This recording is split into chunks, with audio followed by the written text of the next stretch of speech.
윤석열 전 총장이 TV조선의 야당 입당을 마음먹었으면 벌써 했을 것이라며 국민 목소리를 듣고 결정하는 게 도리라고 입장을 전했습니다. 국민의힘 조기 입당론에 직접 선을 긋고 나선 배경 취재했습니다. 민주당이 상위 2%에만 종부세를 올리고 양도세 과세 기준도 9억 원에서 12억 원으로 올리기로 했습니다. 쿠팡 물류센터 화재가 이틀째 이어지면서 실종 소방관 구조에도 난항이 이어졌습니다. 택배 물건들이 불쏘시개가 된 것으로 파악되는데 스프링클러 미작동 논란도 이어졌습니다. 지난해 이어진 공공기관 경영실적 평가에서 A등급을 받았던 LH가 D로 추락했습니다. 북한이 전력난 해소를 위해 상업용 원전을 자체 연구개발 중인 정황에 포착됐습니다. 북한 정찰 총국으로 추정되는 조직이 한국원자력연구원을 해킹한 것으로 드러났습니다. 4천여 명이 참가해 1박 2일 동안 이어진 택배노조 집회에서 2명이 코로나에 확진됐습니다.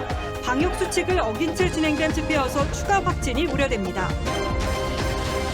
20대 남성 오피스텔 감금 피살 사건의 피해자들이 피해자를 집 앞에서 납치하려 했던 정황이 포착됐습니다.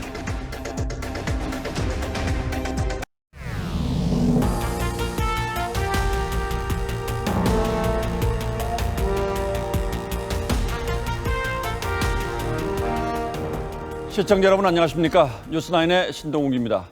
윤석열 전 총장이 이달 말 정치 참여를 선언하겠다고 밝히면서 이제 그의 대권 도전은 공식화됐습니다. 남은 건 국민의힘에 입당하느냐, 한다면 언제 하느냐 하는 것인데 오늘 이 문제로 하루 종일 정치권이 시끄러웠습니다. 일단 오늘 오전 오후 대변인의 말이 바뀌면서 대체 뭐가 맞는 말이냐는 질문들이 쏟아졌습니다. 관련해서 저희가 직접 윤 전 총장에게 물어봤더니 국민의힘에 입당하겠다고 마음 먹었다면 벌써 입당했을 것이라는 답변이 나왔습니다. 즉 아직 결정한 것 없다는 뜻입니다. 물론 정치인의 생각이라는 게 오늘 밤사이에도 바뀔 수는 있는 것이지만 최근 저희 취재를 종합해보면 윤 전 총장이 국민의힘 입당에 상당히 신중한 입장인 건 분명해 보입니다. 대선 판세 특히 야권의 경선 구도에 매우 중요한 변수기 때문에 오늘 먼저 자세히 전하겠습니다. 이채림 기자의 단독 리포트부터 보시겠습니다. 윤석열 전 총장은 TV조선과의 통화에서 국민의힘 입당 문제는 국민의 말씀을 먼저 경청한 뒤 결정하겠다고 했습니다. 지금 입당을 거론하는 건 국민에 대한 도리가 아니라면서 입당을 결심했다면 입당부터 하지 뭐하러 국민 목소리부터 듣겠냐고 강한 어조로 말했습니다. 윤 전 총장 측 이동훈 대변인은 오전에 입당이 당연하다며 기정사실화했지만 국민의힘 입당은 당연한 걸로 제가 받아들여도 될까요? 우리 청취자들이? 네, 그러실 것 같습니다. 윤 전 총장이 직접 선을 그은 겁니다. 윤 전 총장은 통화에 앞서 이순신 장군의 말을 인용해 태산처럼 신중하게 행동하겠다는 입장을 내기도 했습니다. 또 윤 전 총장은 당분간 국민의 삶이 얼마나 어려운지 살피면서 각계 원로의 고견도 듣겠다면서 입당 문제도 큰 틀에서 결정하겠다고 덧붙였습니다. 이런 가운데 조기 입당을 압박해온 국민의힘 이준석 대표는 오늘도 전북 전주와 군산을 돌며 호남 민심 행보를 이어갔습니다. 국민의힘은 대선 주자 영입을 위해 대외협력위원장을 두고 윤석열 전 총장 등 당박 주자들과의 접점을 넓혀나가겠다는 구상을 밝혔습니다.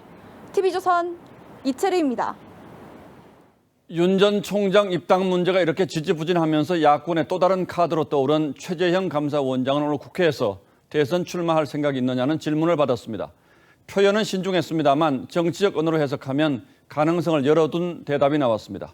숙고하고 있다, 조만간 입장을 내겠다고 했는데 정치권에선 사실상 출마 결심을 굳힌 것이란 해석이 나왔습니다. 이어서 이광희 기자가 보도합니다.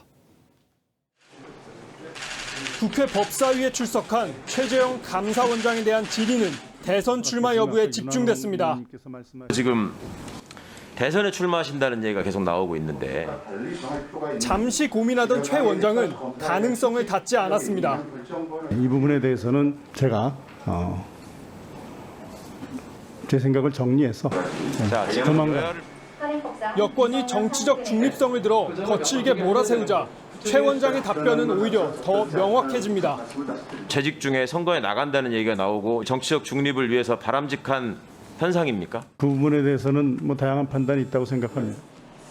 국회의원의 질의에도 출마 여부에 선을 긋지 않고 가능성을 열어두면서 사실상 출마 결심을 굳혔다는 해석이 나왔습니다. 정치권에서는 최 원장이 다음 달 사퇴 후 대선 출마를 선언할 거란 관측에 힘이 실리고 있습니다. 여당은 공세를 쏟아냈고 야당은 문재인 정부의 불공정이 자초한 것이라고 반박했습니다. 대선 출마를 염두에 두고 하나하나 의도를 갖고 한 거 아니냐? 이런 의심을 떨칠 수가 없어요.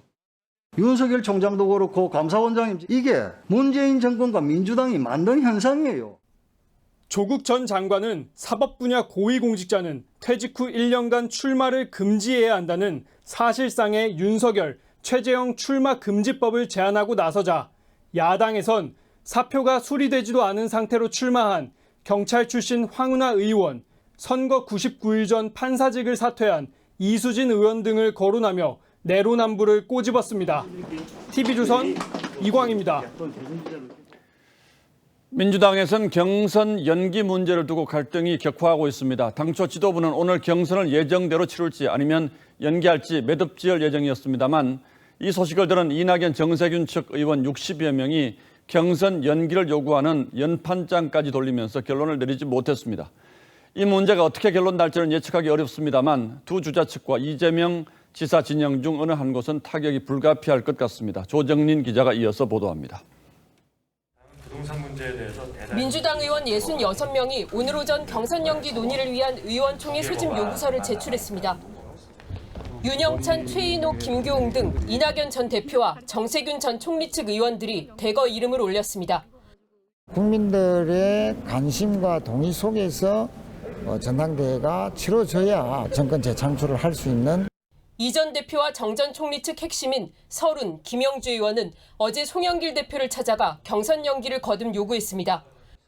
비이재명계 의원들이 어젯밤 연판장까지 돌리는 등 세과시에 나서자 이재명계 자장격인 정성호 의원은 대선에 실패해도 나만 살면 된다는 탐욕이 끝이 없다는 글을 올렸습니다.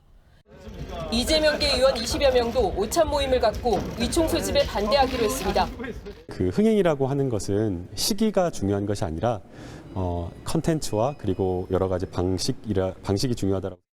갈등이 커지자 오늘 경선 일정 문제를 매듭지으려던 송영길 대표는 결론을 유보했습니다.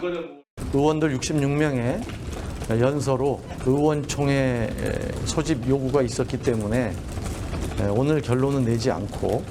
송 대표는 주말 동안 주자들을 직접 만나 의견을 듣고 내주 초 경선 시기를 결정하겠다는 입장이지만 이미 세대결 양상이 벌어지고 있어 장기화할 가능성도 있습니다. TV조선 조정린입니다. 예, 윤석열 전 총장이 대변인이 아니라 본인 입으로 직접 국민의힘 조기 입당론에 선을 긋고 나서는 건 정치적 의미가 적지 않습니다. 그래서 좀 더 자세한 설명을 듣기 위해서 야당 반장을 맡고 있는 김수홍 기자를 스튜디오로 직접 불렀습니다. 자, 어서 오십시오. 네. 자, 먼저 이것부터 좀 보고 가죠. 오늘 오전에 이동훈 대변인 말은 입당은 당연하다 이렇게 얘기를 했는데 윤 전 총장이 이제 저희와 통화를 했는데 그거 아니다 이렇게 지금 반박 비슷하게 얘기하지 않았습니까? 이건 어떻게 봐야 합니까? 저희에게 밝힌 그 윤 전 총장의 입장은 분명했습니다. 국민의 얘기를 먼저 듣고 나서 그 뒤에 정치 행보를 결정하겠다는 겁니다. 이 표현 그대로라면 아직 국민의힘 입당 여부도 정하지 않았다는 거죠. 예. 하지만 이동훈 대변인은 오전 라디오 인터뷰에서 국민의힘 입당에 힘을 싣는 발언을 했습니다. 정치권은 이를 두고 이 대변인이 윤 총장의 의중과 국민의힘 상황까지 고려해 발언한 것으로 보는 시각이 많습니다. 자, 윤 총장의 의중이라는 건 알겠는데 국민의힘 상황까지 고려했다. 이건 무슨 뜻입니까? 국민의힘에는 이미 대선 주자들이 있죠. 예? 여기에 최재형 감사원장의 출마도 거론이 되는 상황입니다. 여기에 이준석 대표가 8월 버스 정치 출발론을 연일 강조하면서 국민의힘 의원들 사이에선 윤 전 총장의 조기 입당을 요구하는 목소리가 커지고 있죠. 윤 전 총장은 오늘 저희와의 통화에서 국민의힘 의원들이 조기 입당을 해야 한다고 해서 만나서 의견을 들어본 것이라고 했습니다. 하지만 주목할 만한 발언도 했는데요. 조기 입당하지 않는 게 좋겠다고 조언하는 사람이 더 많다고 한 부분입니다. 결국 국민의 부름을 받고 대선에 도전하는 만큼 입당 여부도 국민의 의견을 들어보고 하겠다는 의미로 볼 수 있습니다. 자, 그런데 한 가지 좀 궁금한 게 또 있습니다. 어차피 이제 야권 후보로 나설 텐데 지금 국민의힘 지지세가 상당히 상승세를 타고 있지 않습니까? 그렇다면 지금 들어가서 조직을 흡수하는 것도 방법일 텐데 왜 윤 전 총장은 이렇게 국민의힘 조기 입당에는 부정적인 겁니까? 네, 이 윤 전 총장의 발언으로 알려졌죠. 이 압도적 승리, 대선 승리, 바로 여기서 이 해답을 볼 수 있습니다. 윤 전 총장은 국민의힘 지지층만을 업고 대선에 승리하더라도 결국엔 이 51대 49 구도가 될 거라 이런 생각을 갖고 있는 듯합니다. 현재 범여권이 전체 의석의 3분의 2 가까이 점유하고 있는 상황에선 이런 절반의 승리로는 안정적인 국정 운영이 어렵다고 본다는 거죠. 아마 국회 동의가 필요한 총리 임명도 마음대로 못할 수 있을 겁니다. 그래서 중도는 물론 반문 지지층까지 아울러서 압도적으로 승리해야 한다 이런 구상을 하고 있는 것 같습니다. 그러니까 국민의힘에 들어가서 지지층을 다지는 것보다 당 밖에 있으면서 외연을 확장하는 것이 압도적인 승리에 도움이 된다 이렇게 본다는 거죠? 그렇습니다. 이 윤 전 총장이 중마교우인 이철우 연세대 교수를 통해서 국민의힘 입당과 관련해서 처음으로 입장을 냈을 때도 그랬지만요. 우선은 국민들의 다양한 목소리를 듣겠다 이런 생각이 강해 보입니다. 자, 이것도 국민들이 관심이 큰데 최재형 감사원장 말이죠. 뭐 여러 가지 정황을 보면 사실상 대선 출마 쪽으로 생각이 기운 듯한데 이것도 지금 윤 전 총장 행보에 영향을 주겠죠, 아무래도. 충분히 그럴 가능성이 있습니다. 그동안 이 야당에서 윤 전 총장의 조기 입당론을 주장해온 사람들은 이 최 원장이 출마를 결심하고 입당을 하면 윤 전 총장에 비해 거부감이 상대적으로 적기 때문에 지지세가 쏠릴 수 있다는 점을 우려하고 있습니다. 예. 지난 서울시장 선거에서 안철수 대표처럼 단일화 과정에서 패하는 시나리오를 걱정하는 겁니다. 다만 윤 전 총장 주변의 이야기를 들어보면요. 그런 상황에서 다른 후보가 더 큰 지지를 받는다면 그 민심을 따를 수 있다 이런 생각인 것으로 전해지고 있습니다. 자, 오늘 저희 통화에서 윤 전 총장이 그동안 일부 언론에서 민심 투어에 나선다 이런 보도를 했는데 이것에 대해서도 상당히 예민하고 강한 톤으로 부정을 했습니다. 이건 무슨 뜻입니까? 그렇습니다. 이 윤 전 총장의 말을 그대로 빌리면 지금이 민심 투어 할 때냐 이렇게 말했는데요. 예. 과거 정치인들이 했던 이 시장 가서 뭐 어묵 먹고 떡볶이 먹고 이런 식의 이 보여주기식 민심 투어는 원천적으로 배제하겠다는 겁니다. 예. 대신에 영향력 있는 인사들 그리고 각계 전문가들의 얘기를 폭넓게 들어보겠다는 구상입니다. 또 대중과의 직접적인 소통을 강화하는 차원에서 출마 선언 이후에는 인터뷰와 강연에도 직접 나설 계획입니다. 자, 최근 며칠 동안 너무 혼선이 많아서 다시 한번 물어보겠습니다. 지금까지 김수홍 기자가 설명한 게 오늘 이 시간까지 윤 전 총장의 정확한 생각 맞는 거죠? 그렇습니다. 자, 그렇다면 앞으로 국민의힘과도 상당한 긴장 관계가 생길 수도 있겠군요. 네. 예, 김수홍 기자 잘 들었습니다. 민주당이 종부세 부과 기준을 현행 9억 원에서 상위 2%로 완화하는 안을 당론으로 확정했습니다. 이렇게 되면 올해 공시가 기준 11억 원 수준으로 부과 기준이 올라가게 됩니다. 이 문제는 당내 강경파들의 반발에 밀려서 한동안 결론을 내지 못하고 있었는데 대선을 앞두고 중도층 표심 잡기가 먼저라는 판단이 작용한 것으로 보입니다. 자세한 내용은 최원희 기자가 설명하겠습니다. 민주당 의원총회에서 당론으로 확정한 안은 종부세와 양도세 기준을 완화하는 게 핵심입니다. 종부세 부과 대상을 현행 공시가격 9억 원에서 상위 2% 기준으로 바꿨습니다. 올해 공시가 기준으론 11억 원 수준으로 완화됩니다. 양도세 비과세 기준도 시가 9억 원에서 12억 원으로 높이기로 했습니다. 양도소득세 부과 기준 상향안과 종부세 2% 기준안은 과반 이상을 득표한 다수안으로 확정되었습니다. 주택임대사업자 세제 혜택 축소 방안은 원점 재검토하기로 했습니다. 민주당 부동산 특위가 추진해온 이번 안은 지난달 의총에서 한 차례 부결된 바 있습니다. 오늘도 감세로 얻는 지지표보다 이탈표가 훨씬 클 것이란 반대가 만만치 않았지만 선거 때문에 뭘 깎아줬다. 이거는 우리 조세제도의 표결 끝에 당론으로 확정됐습니다. 내년 대선을 앞두고 중도층 표심을 잃으면 안 된다는 위기감이 작용했다는 분석입니다. 종부세에 해당되는 사람이 많다 보니까 그래서 그것이 이제 4.7 보궐선거에 주는 준엄한 명령이다. 민주당은 정부와 협의를 거쳐 이르면 6월 임시국회에서 세제 완화안을 처리할 예정입니다. 국민의힘은 이 정도 안으로 얼마나 효과를 낼지 회의적이라며 더 과감한 세금 감면 대책을 요구했고, 정의당은 부동산 특권층을 대표하는 결정이라고 비판했습니다. TV조선 최원입니다. 여당 확정한 대로라면 종부세 부과 대상은 9만 명 정도로 작년에 비해서 절반 수준으로 줄어듭니다. 양도세, 비과세 기준도 현실에 맞게 조정됐다는 평가지만, 다만 양도 차익이 큰 경우에는 집을 오래 보유했을 때 양도세를 깎아주는 혜택을 줄이기로 해서 이 부분은 논란이 될 것으로 보입니다. 우리 집 양도세는 얼마나 될지 지선호 기자가 특위 확정안을 분석해드리겠습니다. 여당이 확정한 1주택자 종부세 과세 기준은 상위 2%로 11억 원 선입니다. 현행 공시가 9억 원에서 2억 원 정도가 상향되는 겁니다. 이에 따라 과세 대상도 작년 18만 3천 명에서 올해는 8만 9천 명으로 절반 이상 줄어듭니다. 다만 다주택자들은 현행대로 중과세가 그대로 유지됩니다. 문제는 이제 가격의 등락폭에 따라서 2%를 정하게 되면 가격이 하락할 때에도 종합부동산세 대상이 될 가능성이 있고요. 양도세는 비과세 기준인 시가 9억 원이 2008년에 책정돼 현실에 맞지 않다는 비판을 수용했습니다. 서울 평균 집값이 11억 원대라는 점을 감안한 것으로 보입니다. 하지만 양도 차익에 따라 그동안 최대 80%까지 줬던 장기 보유 특별공제 혜택을 50%까지 줄이기로 한 것은 논란이 예상됩니다. 10년 이상 거주한 사람이 집을 팔아 양도 차익이 20억 원이 나면 양도세로 8,700만 원을 내면 되지만, 확정한 대로라면 1억 3천만 원으로 오히려 늘어납니다. 장특공제에 대한 부분이 줄어들어서, 그러니까 거주 요건이 안 되면서 차익이 5억 이상 높아진 경우에 양도세가 더 늘어나게 되거든요. 대부분이 고가주택을 보유한 강남 지역 실거주자의 경우 혜택이 축소될 가능성이 높습니다. TV조선 지선호입니다. 직원들의 부동산 투기로 큰 파문을 일으킨 한국토지주택공사 LH가 올해 경영평가에서 최하위 등급을 면했습니다. 이에 따라 사장과 임원은 성과급을 받지 못하지만 직원들은 앞으로 성과급을 받을 수도 있습니다. 사실 상식적으로는 납득이 쉽지 않죠. 왜 이런 결과가 나왔는지 송병철 기자가 보도합니다. 강 사장으로 불리며 3기 신도시 후보지 땅을 무더기로 사들인 LH 직원.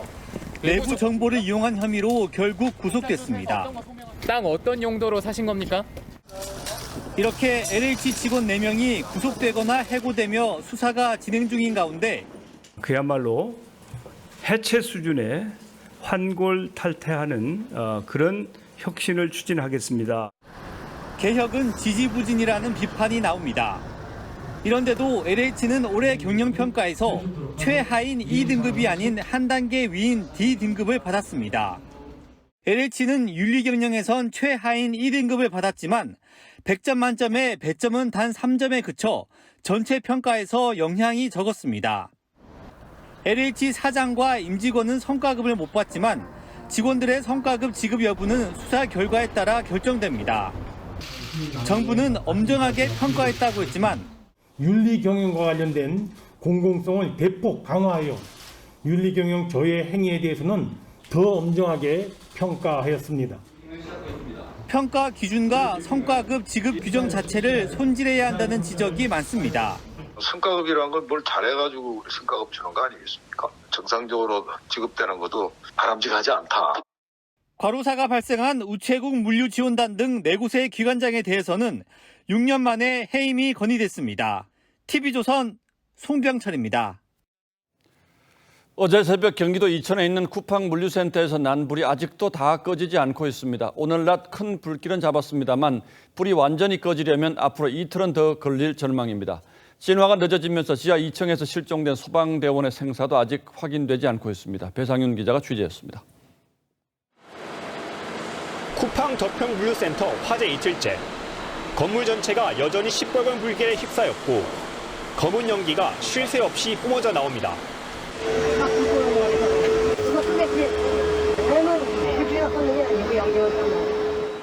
건물은 완전히 불에 타 뼈대만 앙상하게 남았습니다. 강한 열기에 철제 기둥까지 휘었고 지붕은 마치 폭격을 맞은 듯 주저앉았습니다. 건물 외부의 불길은 사라진 반면 물류센터 안에서는 택배 물건이나 포장자재 등 가연성 물질이 계속 불타고 있습니다. 소방당국은 건물 붕괴 우려로 내부에는 진입을 하지 못한 채 외부에서 방수포를 이용해 물을 뿌리고 있습니다. 소방당국이 오늘 낮 큰 불길을 잡았지만 건물 중앙 기둥인 철제 H빔이 휘어버리는 등 붕괴 우려 때문에 구조물 안전진단도 지연됐습니다. 안전진단도 원래 오늘 그 안전진단을 하려고 예정을 하고 있는데 근데 전문가들 의견이 이 상태로는 안전진단이 어렵다. 이 때문에 지하 2층에서 실종된 소방구조대장 52살 김모 소방경 수색도 중단됐습니다. 어제 대원 4명을 이끌고 지하 2층에 진입했던 김 소방경은 철제 구조물이 쓰러지고 불길이 살아나자 동료 소방대원 4명을 먼저 탈출시킨 뒤 자신은 빠져나오지 못했습니다. 소방당국은 화재 진화에 앞으로 이틀 정도는 더 걸릴 것으로 내다봤습니다. TV조선 배상윤입니다. 불은 지하에서 시작되었습니다. 건물 전체가 마치 하나의 미로처럼 얽혀 있어서 소방대원들의 진입이 쉽지 않았던 데다 배송을 앞둔 택배 상자가 산더미처럼 쌓여 있어서 불길은 순식간에 건물 전체로 번졌습니다. 불을 꺼야 할 스프링클러가 꺼져 있었다는 주장도 나왔습니다. 이어서 김승돈 기자입니다. 불이 난 건물 곳곳에서 폭발음이 울립니다. 건물이 내뿜는 열기도 상당하지만 내부 구조가 미로처럼 얽혀 있고 컨베이어 벨트와 선반 등 각종 자동화 설비가 들어차 진화대원이 섣불리 진입할 수도 없습니다. 뻥 뚫린 길이 아니라 상당히 미로 구조예요. 이렇게 컨베이어 벨트도 있고 그 라켓식으로 이렇게 선반도 있고 그래서 그냥 직선으로 쭉 들어갈 수 있는 구조가 아니라 이렇게. 불이 난 쿠팡 덕평 물류센터는 면적이 축구장 15개에 이릅니다. 전국에 40여 곳인 쿠팡 물류센터 가운데 두 번째로 큽니다. 이렇다 보니 택배 제품과 포장용 비닐, 종이상자 등 가연성 물질도 엄청나게 쌓여 불쏘시개 역할을 했습니다. 코로나19 여파로 택배 물량이 늘면서 주차장까지 창고로 썼을 정도입니다. 여기 쪽은 사무국이고 그 뒤에는 주차장 쪽이 있고요. 주차장에도 야적을 되게 많이 해요. 쿠팡 도주는 평소 오작동이 많다는 이유로 일부 스프링클러가 꺼져 있었다고 주장했습니다. 쿠팡 측은 확인되지 않은 정보라며 경찰 수사로 밝혀질 사안이라는 입장입니다. 소방당국은 지난 2월 불이 난 쿠팡 덕평 물류센터에 자체 소방 종합 점검이 있었고 지적사항 100여 건은 모두 시정 조치됐다고 밝혔습니다. TV조선 김승도입니다. 현 정부 유력 인사들의 변론을 주로 맡아온 대형 법무법인의 대표 변호사가 재판부와의 친분을 내세우며 형량을 줄여주겠다는 취지의 제안을 한 녹취 파일을 저희 취재진이 입수했습니다. 주심 판사와 가족 같은 관계여서 전화만 하면 1년까지도 감형이 가능하다고 했습니다. 재판부와의 사적인 관계를 변호사 영업에 이용하는 건 법으로도 금지되어 있는 일입니다. 최민식 기자의 단독 보도입니다. 서울 서초동에 위치한 법무법인 LKB. 대표 변호사 중 한 명인 A 변호사는 2020년 12월 의뢰인 B 씨에게 사건 담당 판사와 가족과 같은 사이라고 말했습니다. 생각보다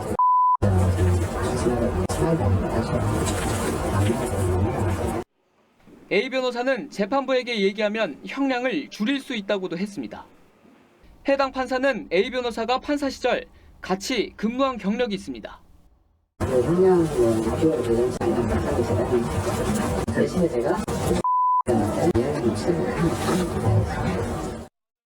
현행 변호사법은 사건 수임을 위해 재판 종사자와의 사적 관계를 선전하는 것을 금지하고 있습니다. 이에 대해 A 변호사는 의뢰인 B 씨에게 그런 말을 한 적이 없다고 주장했습니다. 해당 판사도 수원지법 관계자를 통해 청탁 전화를 받은 사실이 없다고 대답했습니다. 서울 변호사회 한 전직 간부는 정관 변호사의 이 같은 발언은 불법일 뿐만 아니라 재판 거래를 의심받을 수 있어 매우 부적절하다고 비판했습니다. 대한변회는 의뢰인이 청구하면 징계 절차에 착수하겠다고 밝혔습니다. TV조선 최민식입니다. 180석을 앞세워서 18개 상임위원장 전부를 독식하며 독주해온 여당이 법사위원장을 제외한 7개 상임위원장직을 야당에 주겠다고 제안했습니다. 하지만 여당 견제 차원에서 전통적으로 야당이 맡아왔던 법사위원장만은 줄 수 없다고 버티고 있습니다. 야당은 독선적 국회 운영을 계속하겠다는 뜻이라며 강하게 반발했습니다. 이태희 기자입니다. 여당이 야당에 돌려주겠다는 상임위원장은 7개지만 다수당의 입법 독주를 막는 데 가장 중요한 법사위원장은 빠졌습니다. 민주당은 정무, 국토, 문체, 예결위 등을 제안하면서도 법사위원장 자리는 끝내 고집하고 있습니다. 생떼를 쓰며 작물 운운했던 법사위원장만큼은 흥정의 대상이 아님을. 야당은 오만과 독선, 독주의 국회 운영을 선언한 것이라며 강하게 반발했고 원내 추석 회동은 7분 만에 결렬됐습니다. 생각하는 대로 정해진 대로 일방적으로 가겠다 하는 일종의 선전포고와 같다.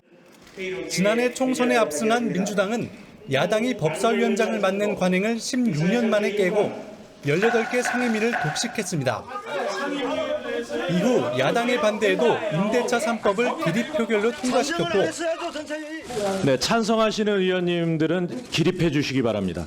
공사독재 진행에도 없는 일이에요, 이거. 야당 비토권을 뺏는 공수처법, 기업규제 3법, 대북전단 금지법 등도 일방 처리했습니다. 하지만 전세대란이 현실화되고 재보선 참패로 이어지자 실패를 인정했습니다. 생각했던 목표와 다른 이런 게 나타난 것처럼 부동산 분야에서도 저희가 정말 이번에 돌이켜서 반성해야 될 점이 많고. 송영길 대표는 재보궐선거 참패에 대한 반성으로 협치를 약속했지만 법사위원장을 고수하는 한 야당이 협조를 얻어내기는 쉽지 않을 것으로 보입니다. TV조선 이태희입니다. 20대 남성 오피스텔 감금 살해 사건 속보 이어가겠습니다. 지난해 겨울 반팔 차림으로 음료수를 훔쳤다가 가족 품에 넘겨졌던 피해 청년은 지난 3월 말 돌연 지방의 본가에서 사라졌는데요. 당시 피의자들이 피해 청년을 잡겠다면서 집 앞에 숨어 있었다는 주변인의 진술을 저희 취재진이 확보했습니다. 전정원 기자의 단독 보도입니다. 지난 13일 서울 마포구 오피스텔에서 20살 청년 A씨가 숨진 채 발견되기 전 A씨 유족은 지난해 10월과 지난 4월 경찰에 2차례나 가출 신고를 했습니다. 첫 신고 뒤인 지난해 11월 서울 양재파출소에서 폭행 흔적과 함께 발견된 A씨는 가족에게 넘겨져 병원 치료를 받았지만 이듬해 3월 31일 다시 사라졌습니다.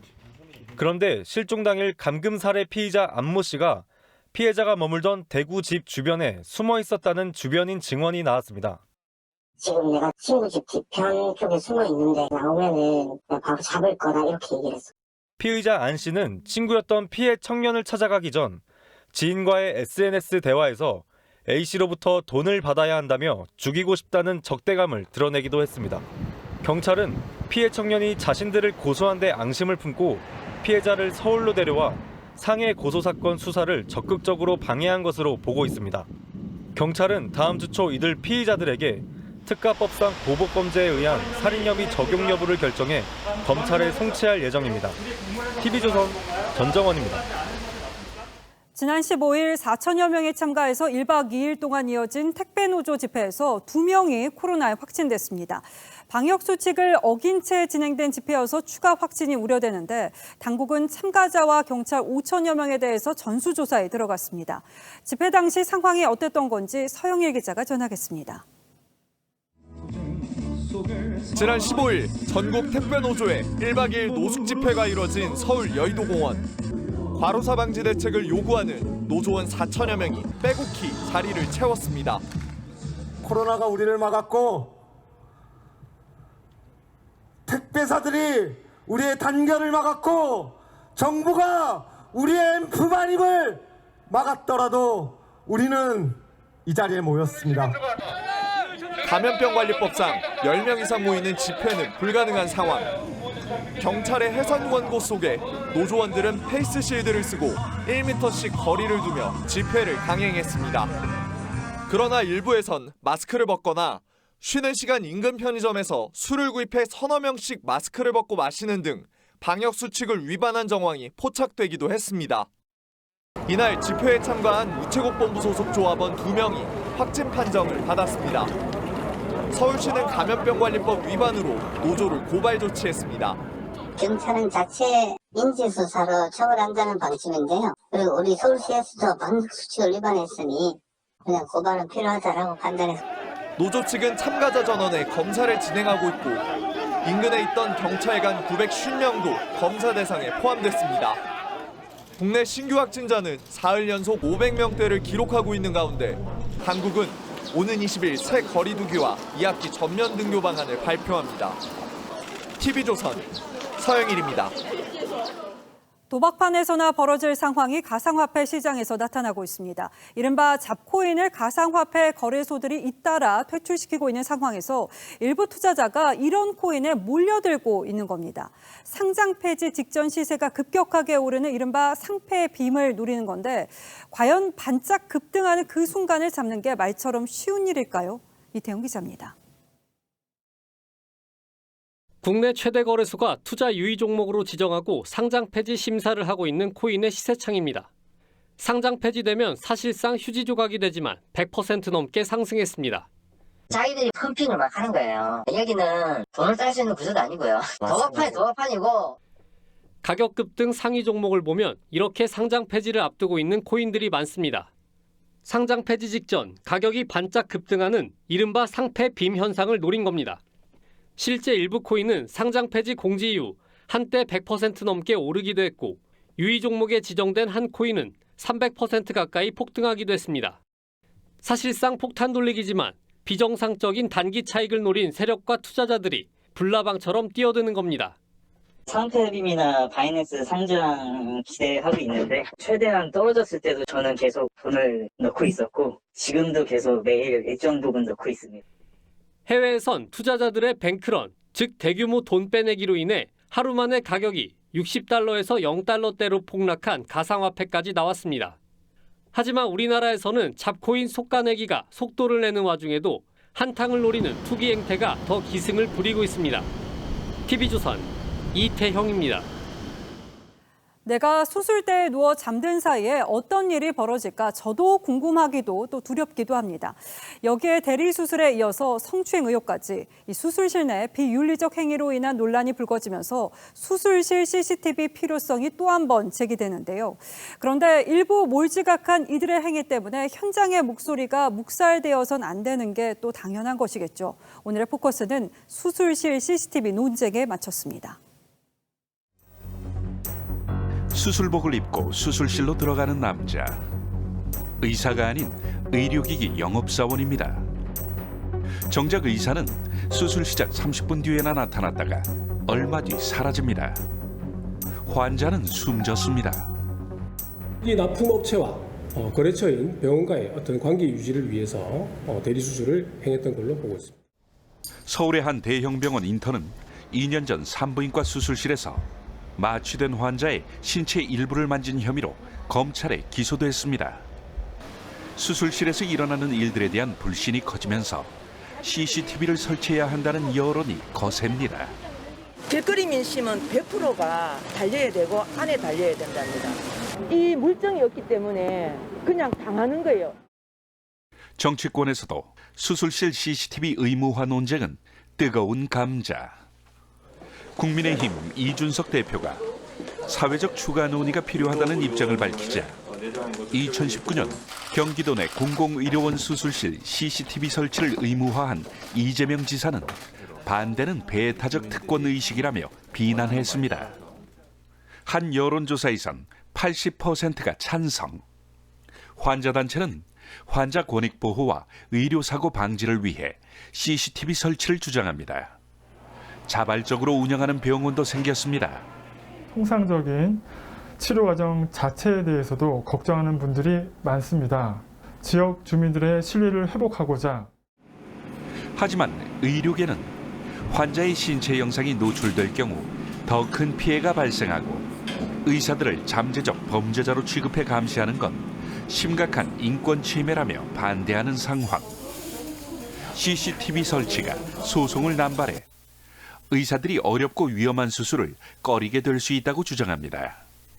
소극적인 방어 진료를 야기함으로써 환자들에게 치명적인 피해를 입을 수 있고 국회 보건복지위원회는 오는 23일 의료법 개정안을 논의할 방침인데 수술실 CCTV 의무화가 될 수 있을지. 뉴스나인 포커스였습니다. 북한이 전력난 해소를 위해서 자체 원전 개발에 착수했고 김일성대 교수들이 국제학술지에 논문까지 발표한 것으로 저희 취재 결과 확인됐습니다. 이와 함께 북한 정찰 총국으로 추정되는 해커 조직이 한국원자력연구원을 해킹한 사실도 드러났는데요. 북한이 원전 개발을 위해서 우리의 핵심 기술을 탈취하려고 한 것으로 보입니다. 김도영 기자가 단독 취재했습니다. 북한 김일성대 원자력공학 교수들이 지난 4월 국제학술지에 논문을 게재했습니다. 발전용 원자로에 들어가는 노심, 즉 연료봉에 관한 논문인데 우리 한빛 원전과 동급인 100메가와트급 원전 제작을 위한 기술 개발에서 진전을 이뤘다는 내용입니다. 전력난이 심한 북한이 발전용 원전 개발에 나섰음을 보여주는 겁니다. 원전을 지들이 스스로 이렇게 지으려고 하고 설계하려고 한다. 김정은이 자체 원전 개발 목표를 밝힌 지 2년 만입니다. 원자력 발전 능력을 전망성 있게 조성해 나가며 북한의 영변 핵시설은 핵무기 제조를 위한 것이어서 전력 공급 능력은 없습니다. 이 논문이 발표된 지 한 달 뒤인 지난달 14일 북한 정찰 총국 산하로 추정되는 해커 조직이 한국원자력연구원 사내 인터넷망에 침입했던 것으로 뒤늦게 밝혀졌습니다. 신원불명의 외부인이 제 시스템에 접속했던 이력을 확인을 했고요. 국책연구기관인 한국원자력연구원은 세계 최고의 경쟁력을 갖춘 한국형 원전 개발에 중추적 역할을 한 곳입니다. 국내 원자력 학계에선 북한이 자체 원전 개발을 위해 설계도 등 핵심 기술을 탈취하려 한 것으로 보고 있습니다. 설계할 때 사용하는 코드라든지 컴퓨터 프로그램명, 데이터도 필요하고요. 국정원과 과기부는 정확한 피해 규모와 함께 해킹 공격의 배후를 조사하고 있습니다. TV조선 김도영입니다. 바이든 행정부 출범 이후에 미국에 대해서 침묵하던 북한 김정은 위원장이 처음으로 입장을 밝혔습니다. 한미 정상회담 이후 대화 재개를 두고 미북 간에 물밑 조율이 있었다는 관측이 많았기 때문에 북한의 의중이 중요한 시점이었는데 일단은 대화와 대결 모두를 준비하라는 다소 모호한 입장이 나왔습니다. 이게 어떤 의미인지 고민성 기자가 분석해드립니다. 김정은 국무위원장은 미국의 대북 정책을 상세히 분석했다며 전략, 전술적 대응 방안을 확정했다고 했습니다. 한반도 정세의 안정적 관리와 함께 강대강, 선대선 원칙을 다시 강조했습니다. 대화에도 대결에도 다 준비되어 있어야 하며 특히 대결에는 더욱 빈틈없이 준비되어 있어야 한다고 북한 외교관 출신인 국민의힘 태영호 의원은 북한은 대화에 나설 땐 이익을 치밀하게 계산하느라 시간이 걸린다면서 판을 먼저 깨진 않고 대화 명분을 세워줄 방안을 명백히 밝혀달라는 의미라고 분석했습니다. 미국이 북한을 핵 보유국으로 인정하고 대등한 입장에서 핵 군축 협상을 해야 한다는 의미로 쓰이는 전략적 지위도 강조했습니다. 전략적 지위와 능동적 역할을 더욱 높이고 유리한 외부적 환경을 부동적으로 제재 완화 등 미국이 성의를 보이지 않으면 도발에 나설 수도 있다는 의미로 보입니다. 빅터 차 미 CSIS 수석 부소장은 현 북한 상황을 도발을 앞둔 폭풍 전야라며 김정은이 자신만의 전략적 인내를 실행 중이라고 했습니다. TV조선 구민성입니다.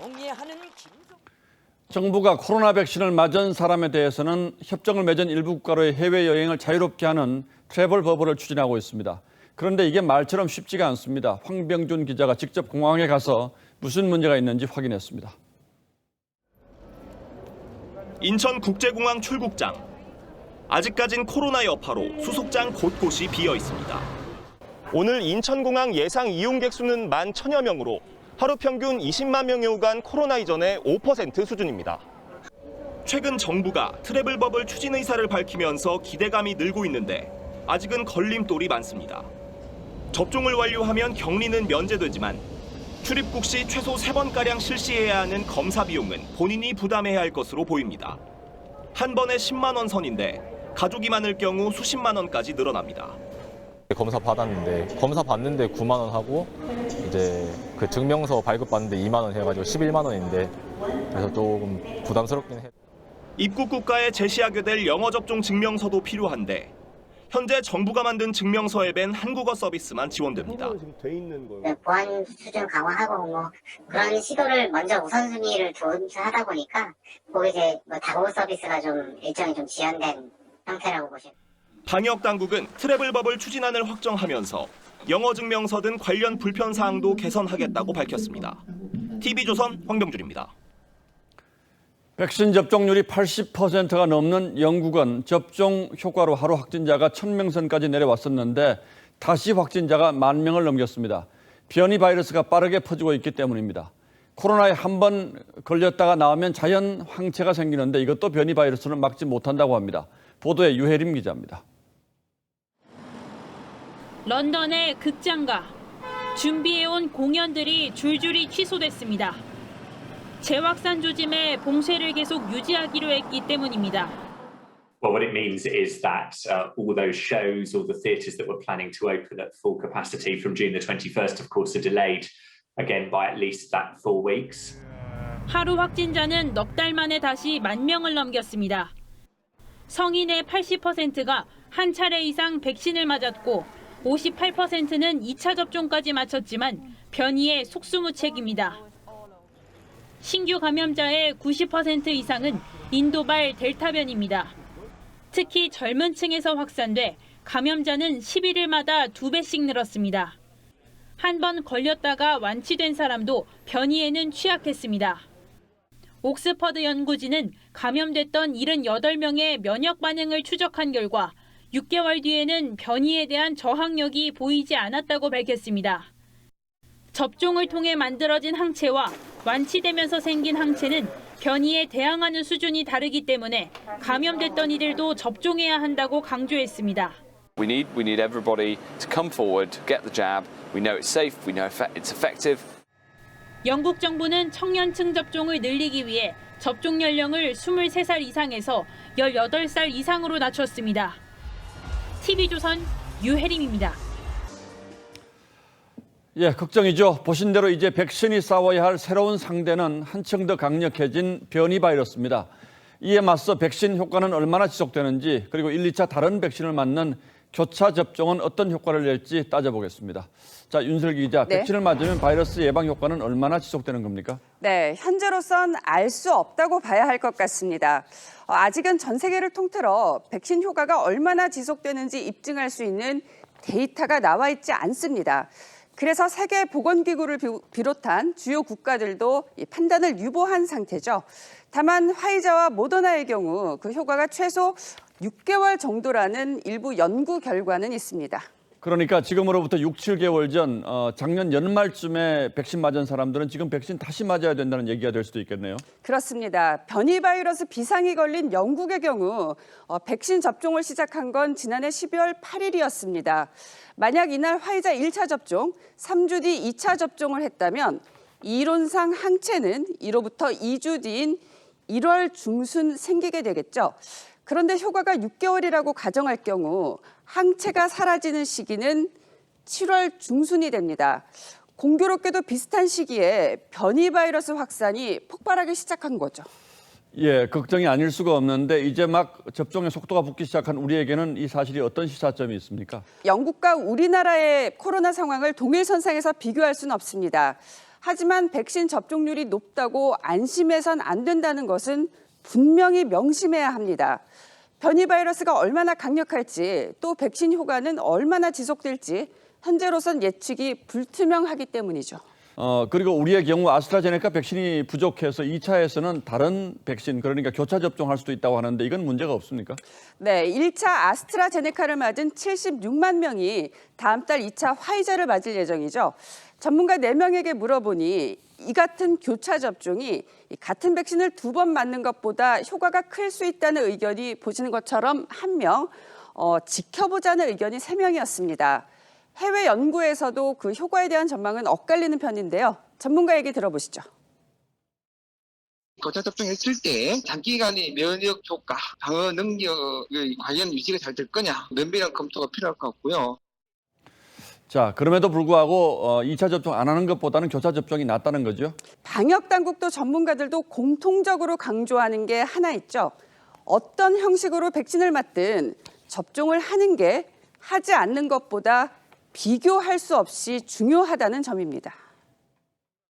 마냥 백신 오기를 도착하기를 기다리는 것보다는 훨씬 낫다. 해도 크게 나쁘지는 않네 이런 정도로 생각을 하는 편이죠. 예, 지금으로서는 백신 맞는 것도 중요하지만 변이 바이러스 확산 막는 거 이거 굉장히 중요해졌군요. 그렇습니다. 예, 윤슬기 기자 잘 들었습니다.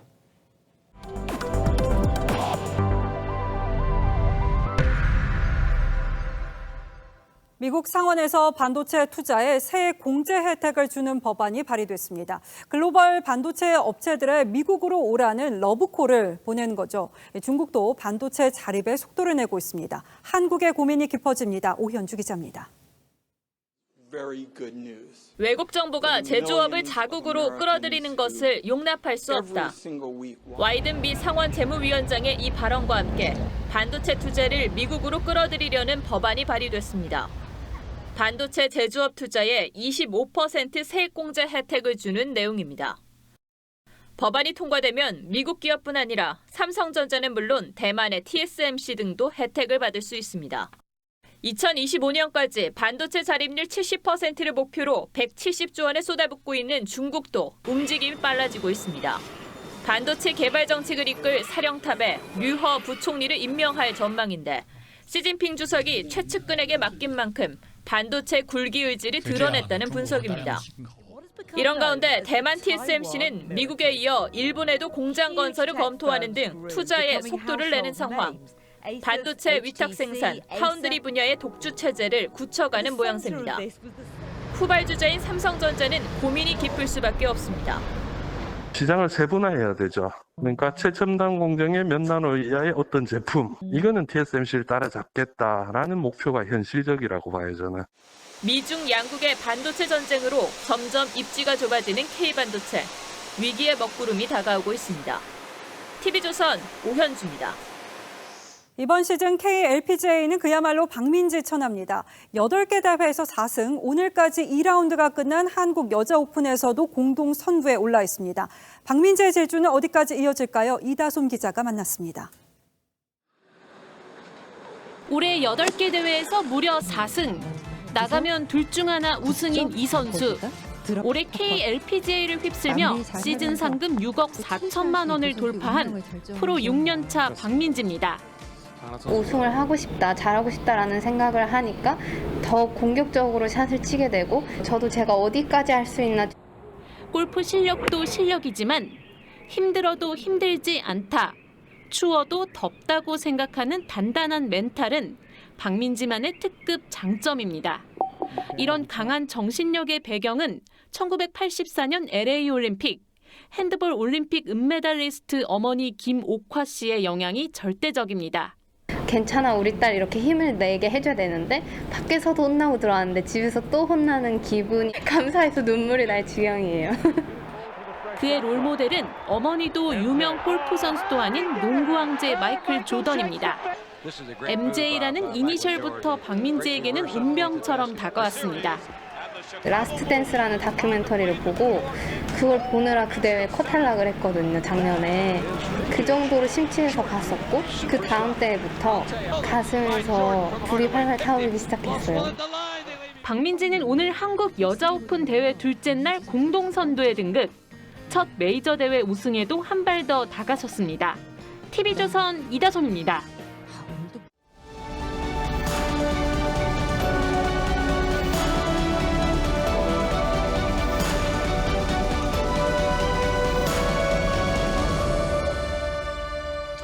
Yeah, the big bad Fox books can just go to. 뉴욕에서 작은 골목 책방을 꾸리는 맥라이언이 근처에 들어선 대형 서점에 밀려 문 닫을 처지가 됐습니다.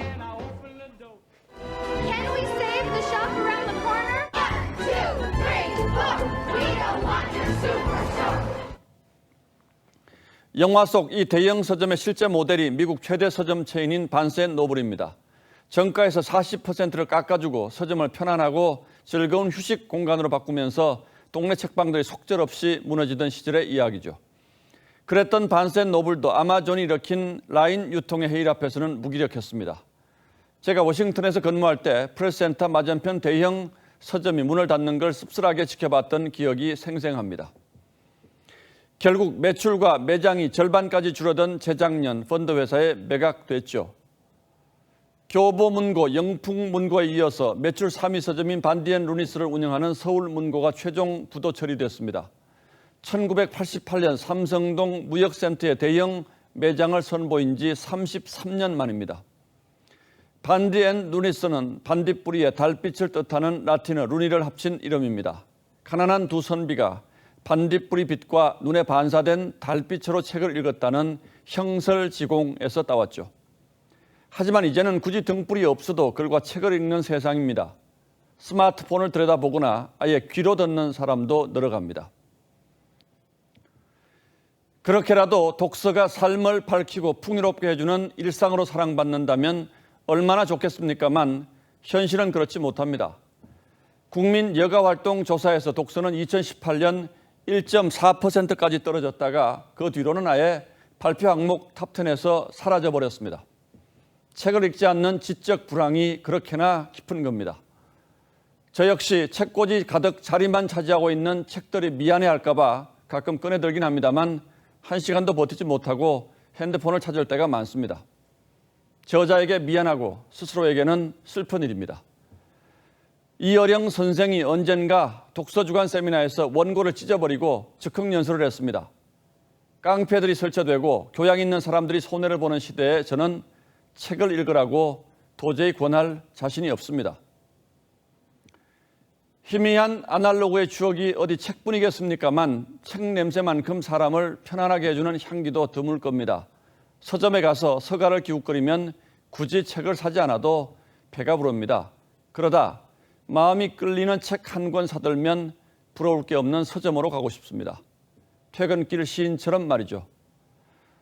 먹물 뚝뚝 떨어지는 저녁길에 달을 따은 듯 한 권의 책을 샀다. 6월 18일 앵커의 시선은 책 냄새 그리운 시절이었습니다.